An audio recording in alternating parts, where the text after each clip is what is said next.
J'ai une dysplasie, des lésions de haut grade, m'effacer, être dans le sacrifice, de sentiment de pas être respecté, que mon corps n'était plus qu'un corps. Ça a été vraiment très dur. Je veux montrer qu'il y a autre chose de possible.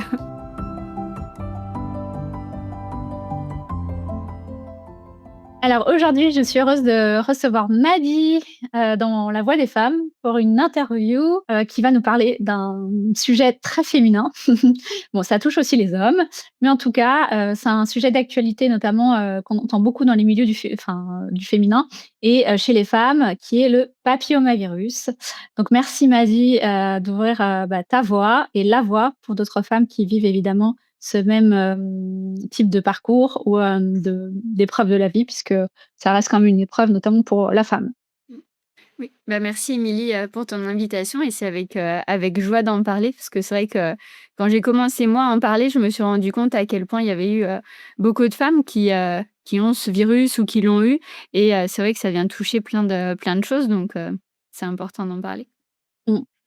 Surtout, aussi, si tu peux juste, en 2 secondes, te présenter parce que tu es aussi très reliée à la guérison du féminin. Donc, il y a certainement un lien aussi avec, ta mission, avec ce que tu fais. Enfin, tout ça n'est pas anodin. Donc, est-ce que tu peux juste nous dire rapidement, qui tu es et ce que tu fais? Je dirais que souvent je mets le mot psychologue holistique, femme médecine, pour essayer de regrouper un petit peu. Voilà, justement, à la base, je suis psychologue et en fait, j'ai rajouté d'autres facettes, l'énergétique, le chamanisme, d'autres choses. Et c'est vrai que là, tout m'a amené, notamment par ma propre expérience de la dysplasie, à venir vers la guérison, l'éveil de l'utérus, le féminin sacré, justement pour allier un peu tous les plans, toutes les facettes et pouvoir qu'on puisse retrouver notre pouvoir. Et c'est vrai que ça a été un vrai chemin d'exploration de plein de domaines, de facettes de ma vie, de moi-même, que cette dysplasie.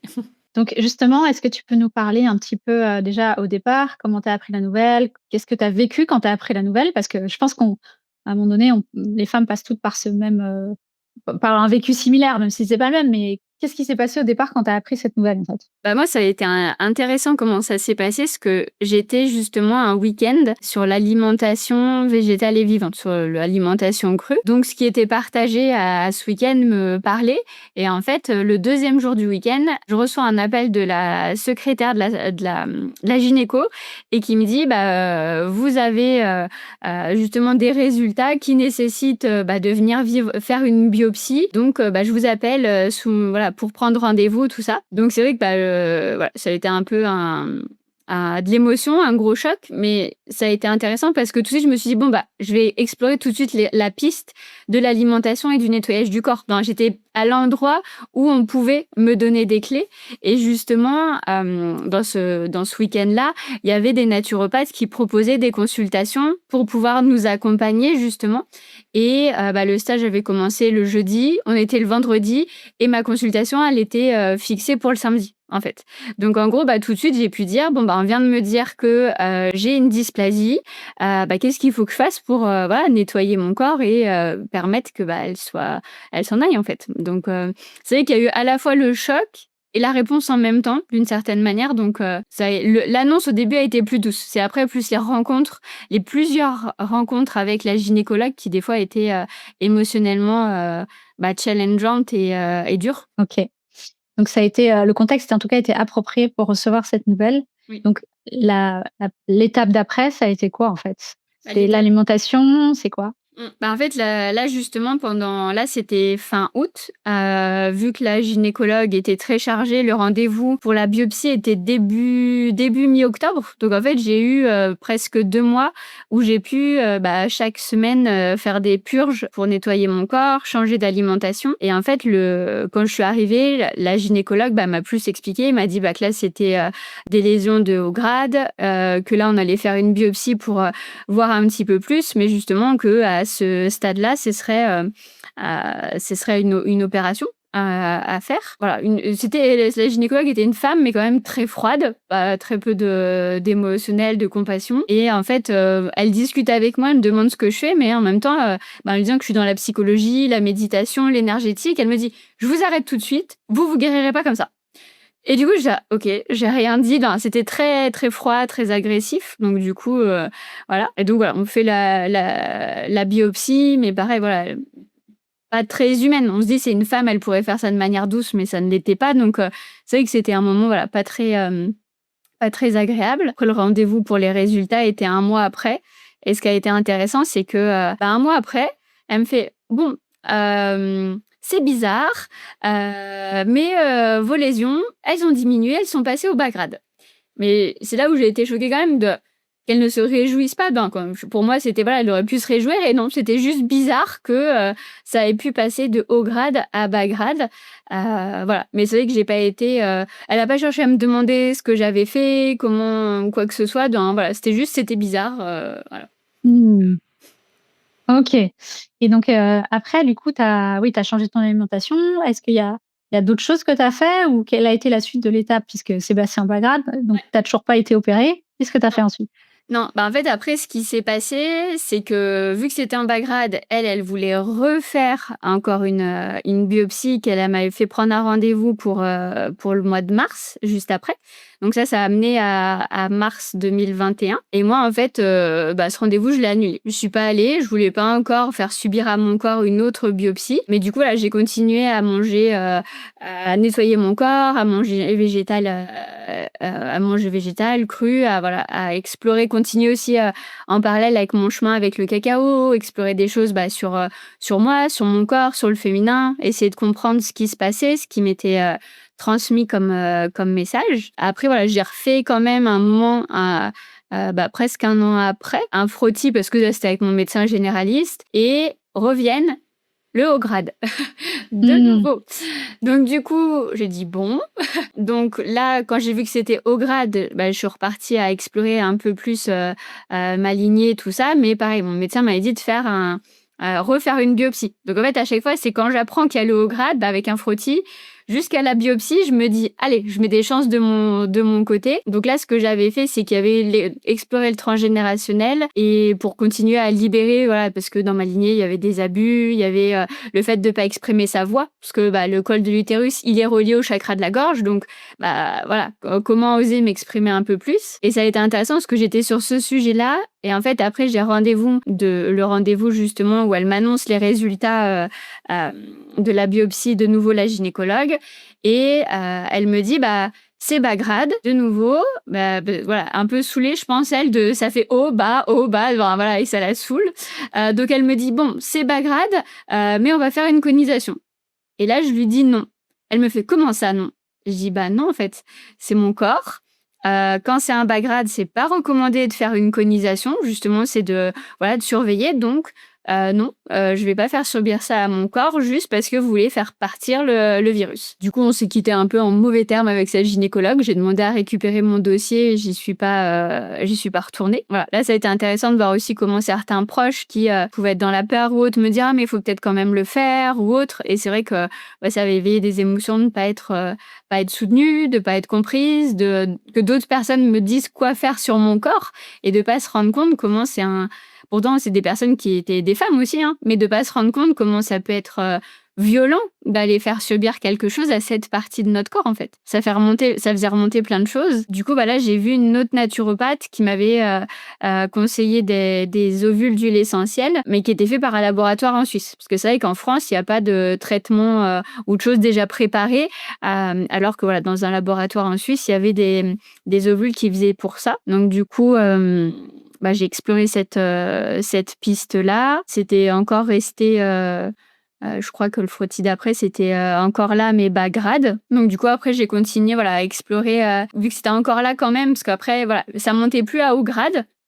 Mais en restant à bas grade, moi, je m'étais quand même fixé le fait que ça disparaisse, en fait. Donc du coup, voilà, je vais continuer à explorer, justement, encore l'expression de ma voix, libérer la colère, voilà, oser prendre ma place. Donc il y a eu plein de cheminements, à la fois sur le personnel, sur le professionnel, en fait. Justement, à chaque fois, oser nommer qui je suis, sur quoi j'accompagne, le côté spirituel, toutes ces choses-là. Après, je suis tombée enceinte. Voilà, on a eu le projet bébé et quand j'ai été enceinte, voilà, c'était fait. Donc j'ai demandé à mon médecin, elle me dit non, il y a pas voilà, qu'il y avait pas de risque ou autre.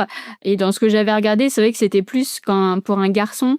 que ça pouvait faire quelque chose. Et ben voilà, moi j'étais enceinte d'une fille et en plus voilà, les choses ont fait qu'elle est née par voie haute, par césarienne. Donc voilà, il n'y avait pas de risque ou de choses pour elle. Et en fait, après sa naissance, j'ai refait un frottis qui montrait que c'était encore là. Et là, je suis vraiment allée à fond sur la libération de la colère, en fait. Parce que je pense que la colère, c'est vraiment une émotion qu'on porte beaucoup, qu'on tait beaucoup, justement, en tant que femme. Moi, c'est vrai que voilà, la dernière année, là, de 2025, début 2025 à la début 2026, ça a vraiment été cette exploration-là de la colère, de la laisser partir, par le corps aussi. J'ai vraiment été aussi beaucoup... là, c'est là où la voix, ça faisait déjà depuis 2023 que j'étais sur le côté corps avec du yoga matriarcal, des choses comme ça. Mais là, je suis vraiment allée sur des rituels autour de l'utérus, des yoni steam, voilà, différents rituels aussi, voilà, de nettoyage de l'utérus, du corps, remettre du mouvement. Voilà. Donc là, ça a été peut-être, voilà, quand on parle de féminin sacré, justement, ramener aussi ce sacré aussi qui a peut-être été le corps et le sacré, ce qui, là, sur la fin, a permis que, là, en février 2026, on me dise que c'était parti. Donc, voilà. Donc tu as plus aucune trace? Ouais. OK, mais tu as continué ton alimentation comme avant? Enfin, ça a été 5 ans quand même de comment dire? De restrictions alimentaires pour préserver, aussi, ton corps? Ou alors non, tu as juste fait un temps l'alimentation, après tu as fait autre chose, après autre chose, après autre chose? Alors, l'alimentation, là, je l'avais commencé en août 2020 et je dirais que j'ai tenu cette alimentation jusqu'à avant d'être enceinte. Donc, j'étais enceinte en janvier 2024 et c'est vrai que juste avant, déjà un an avant, l'hiver 2023, c'est vrai que j'avais recommencé à remettre un peu des soupes ou des choses comme ça.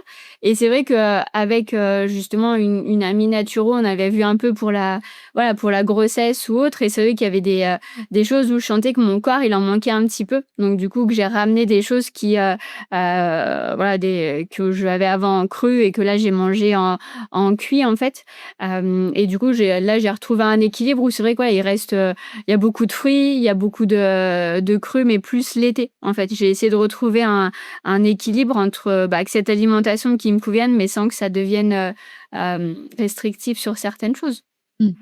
Et après, voilà, OK. moi, ça a été mon chemin, mais je pense que chaque corps est différent. L'alimentation crue, ça peut aider, mais c'est vrai que je pense aussi c'est peut-être le côté nettoyage qui a aidé, parce que c'est vrai que le nettoyage du corps, on le fait pas assez. Et oui, c'est un nettoyage physique, mais en même temps, en fait, on a toujours été impressionnés avec mon mari de voir tout ce qui pouvait sortir, et c'est vrai que nous, on y mettait souvent des intentions. Et on sentait bien que, il y a peut-être des mémoires, des émotions, des choses qui partaient avec, pas juste du physique dans notre corps. Donc c'est vrai qu'il y a l'alimentation à veiller, mais c'est vrai qu'il est important, je pense aussi, elle est sur le nettoyage du corps. Alors énergétique, tu parles nettoyage énergétique? Non, physique avec des purges. Ah oui, avec des purges. OK. OK, d'accord. Et donc là, moi, j'ai envie de savoir un petit peu, du coup, tu dis que tu as pas trop été forcément soutenue dans tes choix. Du coup, qu'est-ce qui t'a aidé vraiment à avancer, à rester alignée à ce qui était juste pour toi? Enfin, il y a quelque chose où c'est un peu, dans le médical, tu rentres dans un parcours et tu dois faire ça, ça, ça, ça et ça. Toi, tu avais une autre vision des choses. Qu'est-ce qui t'a aidé à avancer et à pas te détourner, en fait, finalement, de toi? Je pense qu'il y avait quand même le soutien de mon mari. Parce qu'en fait, c'était là les personnes qui me disaient d'autres avis. Il y avait aussi ma mère, mais elle, c'était par peur. Ma marraine, qui est ma tante, elle, c'était plus parce qu'elle est à fond médical. Et en plus, ce qui a été intéressant, c'est qu'en parallèle que moi, j'avais cette dysplasie, elle avait un cancer du sein qui est revenu aussi, qu'elle a eu 2 fois. Donc en fait, elle a plongé à fond médical, en fait. Donc du coup, pour elle, c'était logique de faire des traitements. Et voilà, c'est OK, c'est son chemin. Mais c'est vrai que moi, j'avais envie de me dire... j'avais déjà le cacao dans ma vie, je croyais profondément en ce lien entre ce qui se passe dans notre corps et l'émotionnel, le psychologique.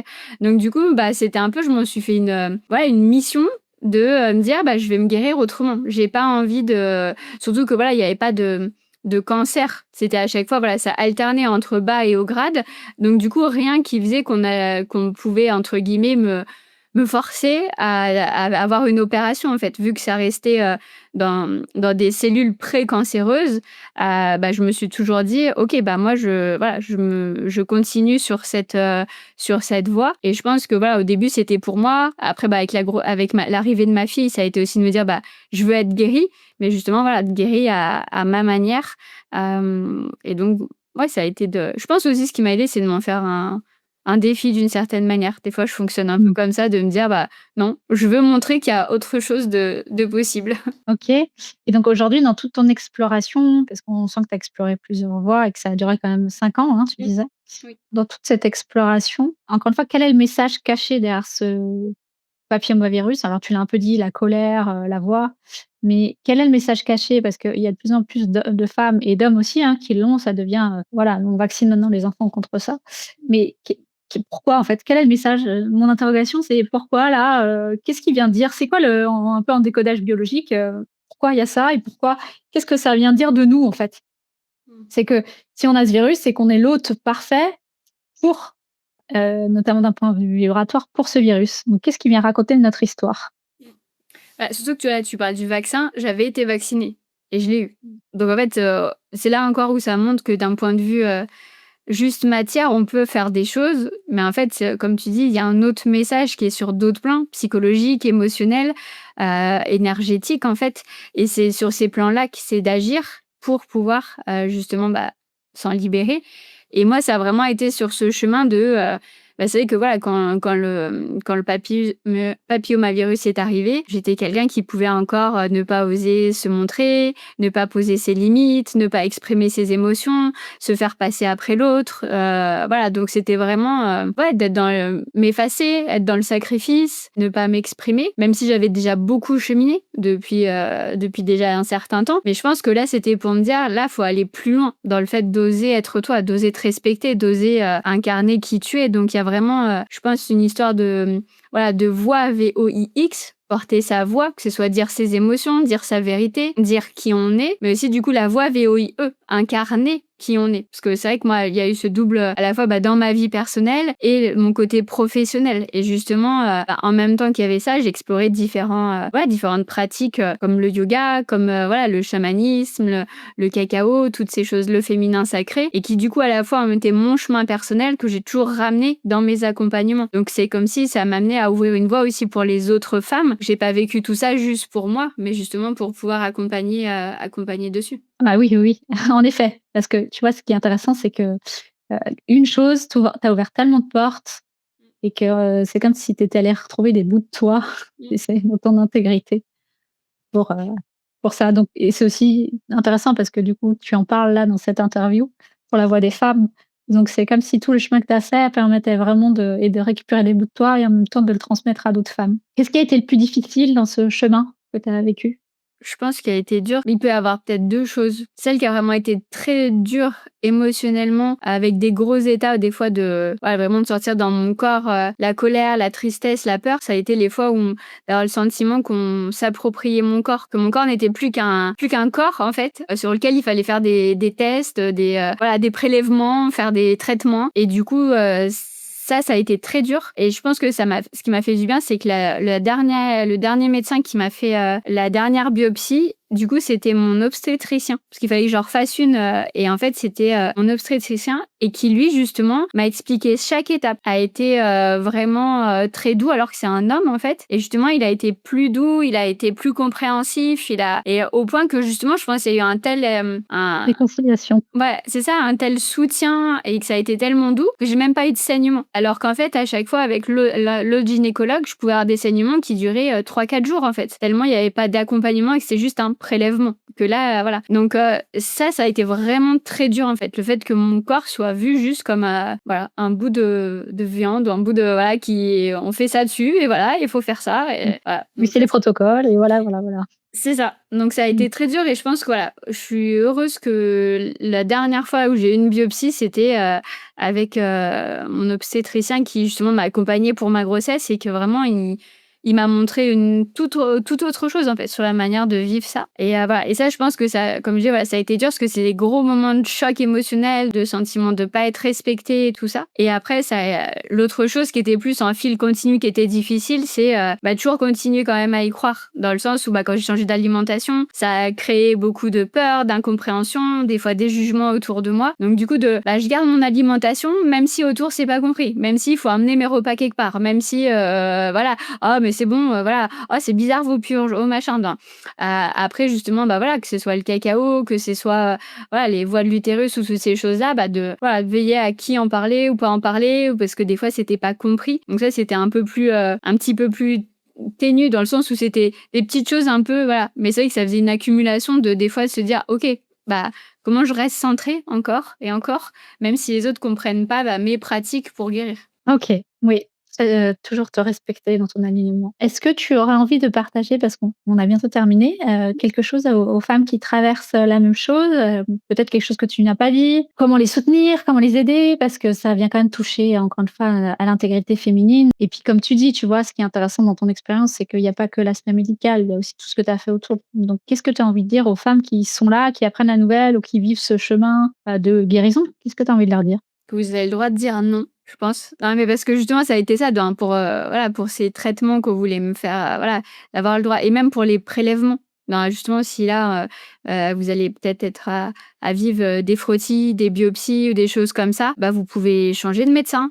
Vous pouvez demander à ce que ce soit fait d'une certaine manière. Vous pouvez, voilà, donc je pense le respect du corps et peut-être aussi ce qui m'a semblé, là, ce qui me semblerait important, c'est de voir pour se rapprocher d'autres femmes qui vivent ça, pour se soutenir. Parce que c'est vrai que, je l'ai beaucoup vécu seule et après quand j'ai commencé à en parler, j'étais un peu celle qui transmettait, mais j'ai jamais été vraiment dans la position d'avoir d'autres femmes qui me soutenaient sur ça, qui étaient déjà passées. Donc c'est vrai peut-être, en parler plus pour voir si peut-être d'autres femmes sont passées par là avant et pouvoir se soutenir en fait. Parce que c'est vrai que même si on en parle des fois à d'autres femmes, si elles l'ont pas vécu et surtout si elles sont très médicales, elles vont pas le comprendre et si on a envie d'autre chose en fait. Si après on a envie d'être que sur le médical, c'est OK. C'est juste que, moi je me suis dit qu'il y avait autre chose de possible et si vous avez envie d'explorer cet autre possible, justement d'en parler mais peut-être aux «bonnes personnes» entre guillemets, celles qui ont de l'écoute, pour votre sensibilité. Ah OK, bon et c'était très riche. Je pense que ça va aider beaucoup de femmes parce que c'est un virus qui se déploie énormément malheureusement et comme tu dis, ça vient toucher aussi, des choses très profondes. Donc merci pour, ta transmission. Avec plaisir. Voilà et puis, merci pour votre écoute et si vous voulez retrouver Mady, je vous mettrai dans la description de l'interview toutes ses coordonnées, puisque Mady accompagne les femmes et elle a plein d'outils. Voilà, en tout cas merci Mady, pour, toutes ces informations, ce partage de ton intimité parce qu'en plus, voilà, c'est papillomavirus aussi, ça vient vraiment toucher encore une fois son intimité. Merci d'avoir osé et porté la voix des femmes. Voilà, un grand merci. J'espère de tout cœur que cette interview pourra vous aider. Avec plaisir. Merci à toi et belle suite à toutes si vous êtes sur le chemin.